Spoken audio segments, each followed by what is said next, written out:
Il n'y a plus aucun bar pour lesbiennes à Montréal et pourtant, il reste encore beaucoup de bars pour hommes gays.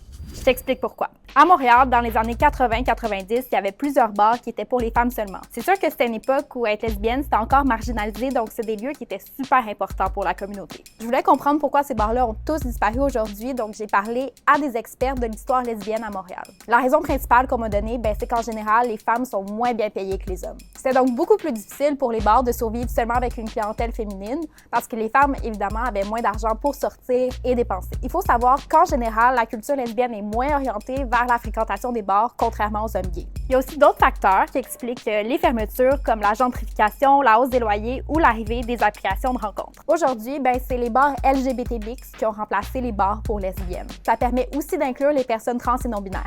Il y a aussi des soirées qui sont organisées pour les femmes queer et les femmes lesbiennes. Mais plusieurs intervenantes à qui j'ai parlé pensent que c'est pas assez et qu'il faudrait avoir un espace ouvert toute l'année.